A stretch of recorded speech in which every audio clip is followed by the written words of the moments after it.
Hello everyone, this side Deepika. I welcome to all my YouTube channel learners academy. तो आइए start करते हैं आज की वीडियो। आज की वीडियो में हम बात करेंगे क्लास 6 की हिस्ट्री की, chapter number 10 new empire and kingdom, जिसका हमने पार्ट 1 और पार्ट 2 ऑलरेडी कवर कर लिया है। आज हम कर रहे हैं पार्ट 3 इसी चैप्टर का। तो आइए मूव करते हैं। नेक्स्ट मूव करने से पहले मैं आपको थोड़ा सा चैप्टर में जो हमने पीछे पढ़ा है उसके साथ कनेक्ट करवा दूं। क्या था इस चैप्टर में? इस चैप्टर में हमने गुप्ता एम्पायर के बारे में पढ़ा था, जिसमें हमने पढ़ा है समुद्रगुप्ता के बारे में, हर्षवर्धन के बारे में। ठीक है। और फिर हम साउथ वाली साइड में हमने पलवाज और चालुक्यास के बारे में, नॉर्थ वाली साइड जो रूलर्स रूल कर रहे थे वो थे समुद्रगुप्त, हर्षवर्धन। देन उसी के पैरेलल मैंने आपको बताया हुआ है कि टाइम पीरियड सेम है बट जो स्पेस है वो वेरी करती है। जैसे ऊपर नॉर्थ वाली साइड समुद्रगुप्ता और हर्षवर्धन के जो राजा थे वो रूल कर रहे थे, सेम उसी टाइम पीरियड पे नीचे सदर्न साइड में क्या हो रहा था, पल्लवास और चालुक्यास का रूल था। ठीक है। तो अब हमने ये चीजें पढ़ ली कि ये पॉलिटिकल डेवलपमेंट हुआ। ठीक है। अब अगर हम बात करें कि हमने पीछे जो हमें बड़े बड़े हमने एम्पायर पढ़े हैं, मौर्य एम्पायर पढ़ा है, ठीक है, उसके बाद अब हमने गुप्ता एम्पायर की बात की है। जब भी कोई नया एम्पायर बनता है, न्यू किंगडम्स बनते हैं, तो उसमें पॉलिटिकल डेवलपमेंट के साथ साथ हम क्या देखते हैं कि उसके एडमिनिस्ट्रेशन में भी चेंज आते हैं। ठीक है। तो आज हम बात कर रहे हैं उसी, मतलब अगर साउथ वाली, नॉर्थ वाली और साउथ वाली साइड कौन सा एडमिनिस्ट्रेशन और आर्मी क्या क्या काम कर रही है। तो मूव करते हैं कि how were these kingdoms administration, ये जो किंगडम्स बने थे उनका जो एडमिनिस्ट्रेशन था वो कैसे काम करता था। ठीक है। अब कहने की तो बात है सेम एज अर्लियर किंग्स। अब आप बोलेंगे कि मैम अगर ये सेम एज अर्लियर किंग, जो पीछे वाले जो हमने मौर्य एम्पायर में पढ़ा है ना, ये जो भी किंगडम आए थे छोटे छोटे, जैसे शंकाज आए थे, सातवना आए थे, ठीक है, शंकाज हो गए, ये सब आए थे। तो आप बोलोगे कि मैम अगर सेम एडमिनिस्ट्रेशन है तो हमें इसमें पढ़ने की क्या जरूरत है। देखिए क्यों पढ़ रहे हैं हम इसको इसीलिए पढ़ रहे हैं कि देखो, जो लैंड रेवेन्यू था वो remained important for these rulers and village remain the basic unit of the administration. जो पीछे हमने पढ़ा था कि जो मेन रेवेन्यू था, टैक्सेस थे, ट्रिब्यूट्स थे, जो राजा को विलेज से मिल रहे थे, वो एज इट इज सेम इस टाइम पीरियड में भी ये था। बट कुछ चेंजेस आए थे, कुछ डेवलपमेंट आए थे। क्या आए थे?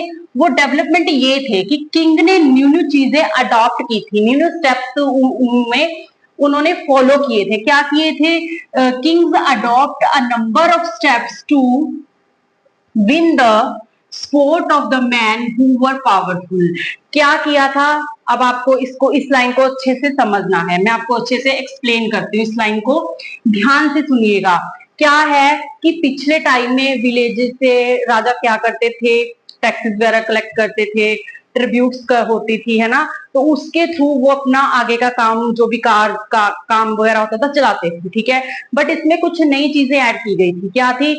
किंग्स ने क्या किया था, जो पावरफुल मैन होते थे ना सोसाइटी में, उनको उन्होंने अपने साथ मिलाना शुरू कर दिया। ठीक है। जैसे कि मैंने देखा कि कोई मेरे राज्य में कोई बंदा है, वो आर्मी में बहुत अच्छा है, वो क्राफ्ट में बहुत अच्छा है, तो उन सब लोगों को यार बहुत पावरफुल है कि, तो मैंने क्या, तो राजा ने वहां पे क्या करना शुरू कर दिया इस टाइम पीरियड में, उन जो पावरफुल मैन थे उनको अपने अपने साथ मिलाना शुरू कर दिया, ताकि ये ना हो कि ये अलग से जाके अपना कुछ एस्टेब्लिश करने लग जाए। इससे बेटर है कि हम इनको अपने साथ मिला लें। इससे क्या बेनिफिट होगा राजा को, कि वो एक तो राजा के साथ जुड़े रहेंगे और राजा के काम करेंगे, दूसरा कहीं और जाके कुछ न्यू एस्टेब्लिश नहीं करेंगे और राजा के ऊपर उसका कोई नेगेटिव इफेक्ट भी नहीं पड़ेगा।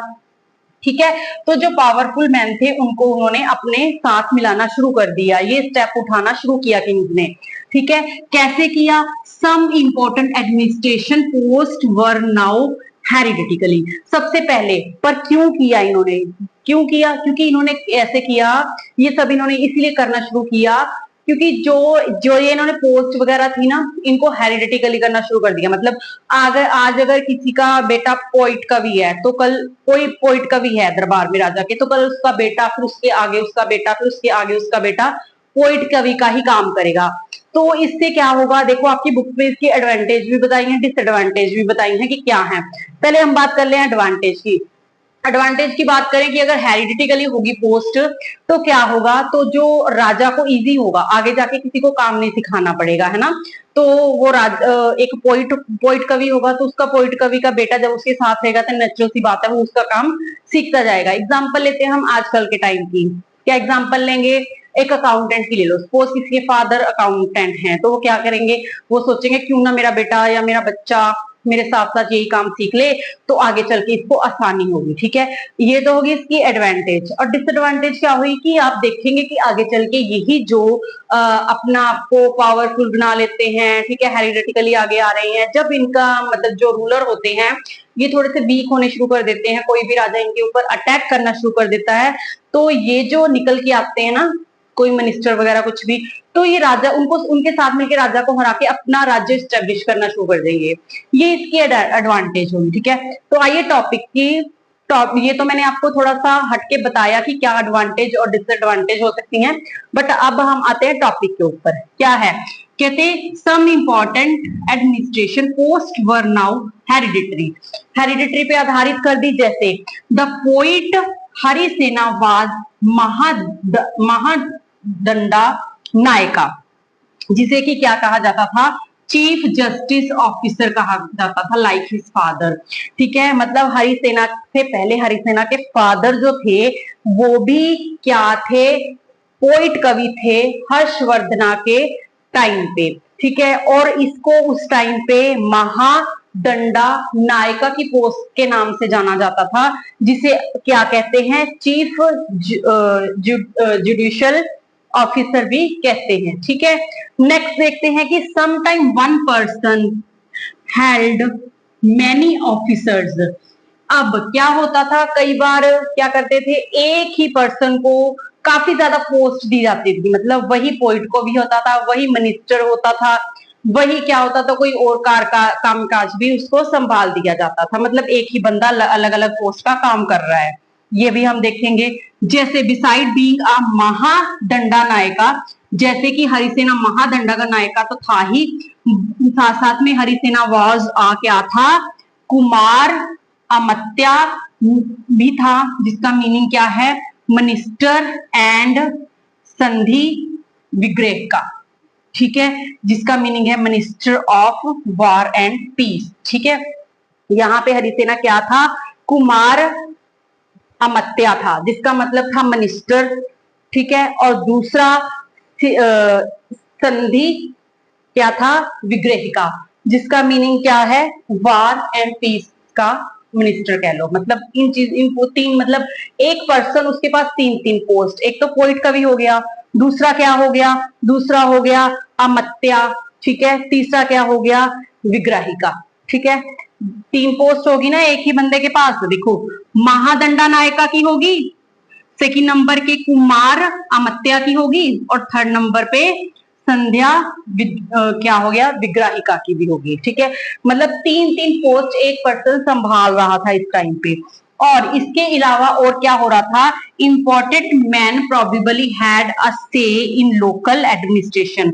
अब ये तो बड़े बड़े लेवल पे हो गया, जैसे सपोज ये एक राजा है, वो राज्य कर रहा है यहाँ पे, उसकी ये कैपिटल है। ठीक है, यहाँ पे तो है, बट इसके यहाँ यहाँ छोटे छोटे और ये तो पूरा राज्य है, सपोज ये पूरा का पूरा क्या है, राज्य है एक राजा का। ठीक है, यहाँ पे तो राजा बैठा है, इतने हिस्से को, अपने राज्य के इतने पार्ट को तो राजा देख रहा है, बट ये जो लोकल छोटे छोटे एरियाज थे, यहाँ पे लोकल एडमिनिस्ट्रेशन एस्टेब्लिश कर दिया था राजा ने। इस टाइम पे राजा ने क्या करना शुरू कर दिया था, ठीक है, जो मेन मेन पार्ट है वो तो मैं देख लूंगा, बट जो छोटे छोटे पार्ट है उनको लोकल एडमिनिस्ट्रेशन के हाथ में दे दो, वो देखेंगे कि क्या करना है इनका। ठीक है, क्योंकि राजा सब कुछ तो संभाल नहीं सकता, तो ऐसे इन्होंने क्या किया, ये देने शुरू कर दिए। बट ये किनको देते थे, उन लोगों को देते थे जो बहुत ज्यादा क्या थे, पावरफुल थे। ठीक है, जैसे कि हम पढ़ते हैं लोकल एडमिनिस्ट्रेशन को दे दिया था। These include the nagara shreshthi और चीफ बैंकर और merchants of the city, the सर्थनवदा और leader of the merchants, caravans, next क्या है, प्रधामा कुलिका, चीफ क्राफ्टमैन जिसको कहते हैं, और द हेड ऑफ कष्ठाज, जिसे क्या कहेंगे, स्क्राइब्स कहेंगे। देखो क्या होता था, कहते इनमें इन्होंने पदवियां इंक्लूड कर दी, ठीक है, जैसे चीफ बैंकर जिसके पास ये लेखा जोखा होता था, ठीक है, सारा, उसको तो क्या बना दिया, अब आज तो हम चीफ बैंकर कहेंगे, बट उस टाइम पे इन्हें क्या कहा जाता था नागरा श्रेष्ठी, ठीक है। और दूसरे नंबर पे सिटी के जो मर्चेंट्स होते थे, ठीक है, वो चीफ बैंकर्स और सिटी के जो मर्चेंट्स होते थे उनको कुछ दे दी गई, जो मतलब मेन लीडर होता था क्राफ्ट पर्सन का। सपोज एक बंदा है, उसके पास बहुत सारे पर्सन क्राफ्ट का काम कर रहे हैं, उसमें से एक मेन पर्सन ढूंढ लिया और उसको उसका हेड बना दिया, तो वो क्या कहलाता था, वो कहलाता था सार्थवदा, ठीक है। ऐसे ही जो क्राफ्ट पर्सन, जो जिसको लिखने का बहुत ज्यादा अनुभव था, राइटिंग बहुत अच्छी थी, उसे क्या कहा जाता था, उसे कहा जाता था कायस्थास, जिसको हम बोलेंगे स्क्राइब्स, ठीक है। ऐसे इन्होंने इन लोगों को डिवाइड कर दिया था, ठीक है, ताकि जब जरूरत पड़े तो राजा इनको क्या करे, ठीक है, इनसे मतलब पूरे राज्य का ब्यौरा ले सके कि कहाँ पे क्या हो रहा है। बट अगर हम ये देखें कि इनका क्या बेनिफिट होता था, ठीक है, तो इनका बेनिफिट क्या होता था राजा को, इनका बेनिफिट ये होता था कि इनको इनके लिए कोई सैलरी नहीं दी जाती थी, सिर्फ इनको क्या किया जाता था, ये एरिया दे देता था राजा कि आपने इसको संभालना है, देखना है, देख रेख करनी है, ठीक है, और कुछ नहीं होता था। मतलब उसके जो रिवेन्यू, जो भी टैक्सेस वगैरह आते थे, उसकी आर्मी का कैसे चलाना है, इतने क्षेत्र की, मतलब सपोज यहाँ से जाना है, इस क्षेत्र में हमला करना है, तो राजा यहाँ पे आएगा, इस क्षेत्र की आर्मी को अपने साथ लेके आगे चला जाएगा, ताकि वो साथ में चला जाए, इसीलिए इनको डिवाइड कर दिया था, ठीक है। अब इसके साथ साथ क्या थी, न्यू आर्मी भी बनानी शुरू कर दी, the new kind of army. क्या था, लाइक अर्लियर रूलर्स की तरह इन्होंने क्या किया था, they were organised army with elephant chariots, cavalry, all foot soldiers, मतलब सब कुछ जो पुराने समय में आर्मी में था वो अब भी था, बट इन्होंने कोई चीज ऐड ऑन की थी, क्या की थी, वही मिनिस्ट्री लीडर बना दिए थे, provide the king with the troops whenever he needed him, वही बात होगी, इनको ट्रूप्स मतलब जब इसको जरूरत होती थी राजा को, तो इनमें से किसी एक टोली को उठाता था, अपने साथ लेके चला जाता था, ठीक है। They were not paid regular salaries, इनको रेगुलर सैलरीज नहीं दी जाती थी, ये सिर्फ क्या करते थे, इनको ये एरिया संभाल दिया जाता था कि अब आप यहाँ पे रहोगे और इनका सब कुछ देख रेख करोगे। Instant some of the then received grants of land, but ये जो ग्रांट्स लैंड से मिलती थी, यही इनके लिए ही होती थी। They collected revenue from the land and use this to maintain soldiers and horses and provide equipment for welfare. ये क्या करते थे, इनको जो भी रेवेन्यू आता था, ग्रांट आती थी मतलब विलेज से लगा लो, किसी भी चीज से, तो वो क्या करते थे, इससे वो अपने यहाँ की आर्मी को मेंटेन करेंगे, इसी एरिया के हॉर्सेस को भी, आर्मी के लिए जो हॉर्सेस चाहिए, जो भी एलिफेंट चाहिए, उनको प्रोवाइड करवाना, और वहां का सारा वेलफेयर देखना भी, लोगों का बीमारी शिमारी ये वो सब देखना, ये सब यहाँ के लोगों को, मतलब जिनको छोटी सी लैंड दे देता था राजा, तो जिनको ये लैंड मिल जाती थी, इसी पर्सन को क्या कहा जाता था, समंताज कहा जाता था, ठीक है। यही आगे चल के क्या बन गए थे, समंताज बन गए थे, ठीक है। फिर हम देखेंगे कि यही सामंताज क्या करेंगे, जब देखेंगे कि यहाँ पे राजा वीक हो रहा है, तो ये क्या करेंगे, इस छोटे से राज्य में अपना राज्य स्थापित कर लेंगे, मतलब इस राजा के अधीन नहीं रहेंगे आगे चल के। तो ये मतलब था एक डिसएडवांटेज था इस चीज का, ठीक है।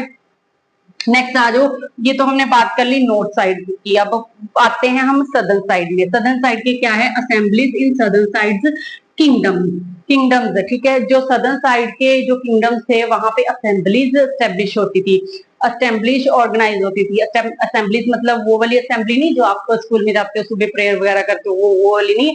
असेंबली मतलब group of the organise people, मतलब लोगों का ग्रुप होता था, ऑर्गेनाइजेशन होती थी, जिसमें कि वो डिस्कस करते थे सब कुछ, ठीक है। और the inscriptions of the Pallavas mention a members of local assemblies सभा।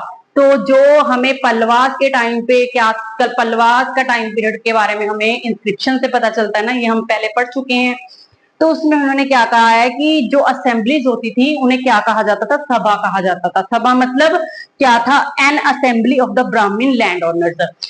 ठीक है, सभा में वो लोग होते थे असेंबली में जो कि होते थे लैंड ओनर होने के साथ साथ ब्राह्मण भी होते थे।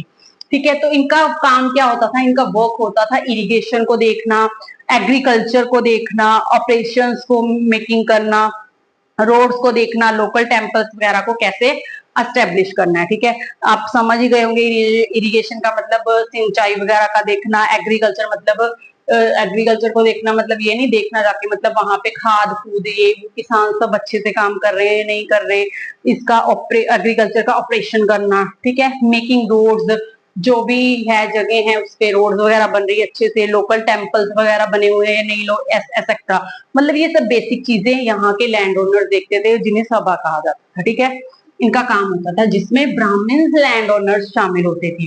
नेक्स्ट जो एक और वो होती थी असेंबली जिसे उर कहते थे, उर।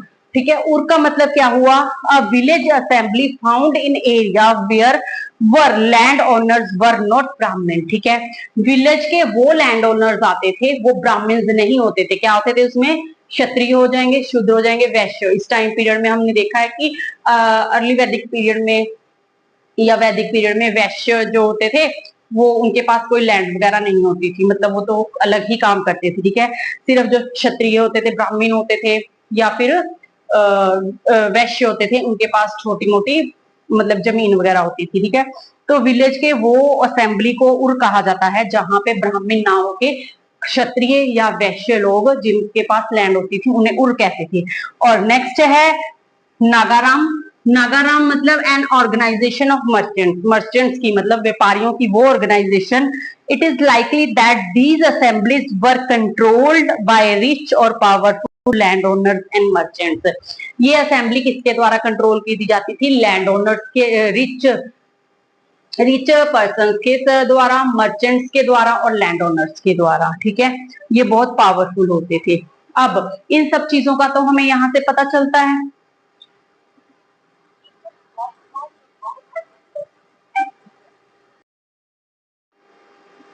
अब हम क्या देखते हैं, उर पढ़ लिया, उसके बाद हम पढ़ेंगे नागाराम। नागाराम मतलब ऐसी ऑर्गेनाइजेशन जिसमें मर्चेंट्स होते थे, ठीक है, रिच लोग होते थे और लैंड ओनर्स होते थे।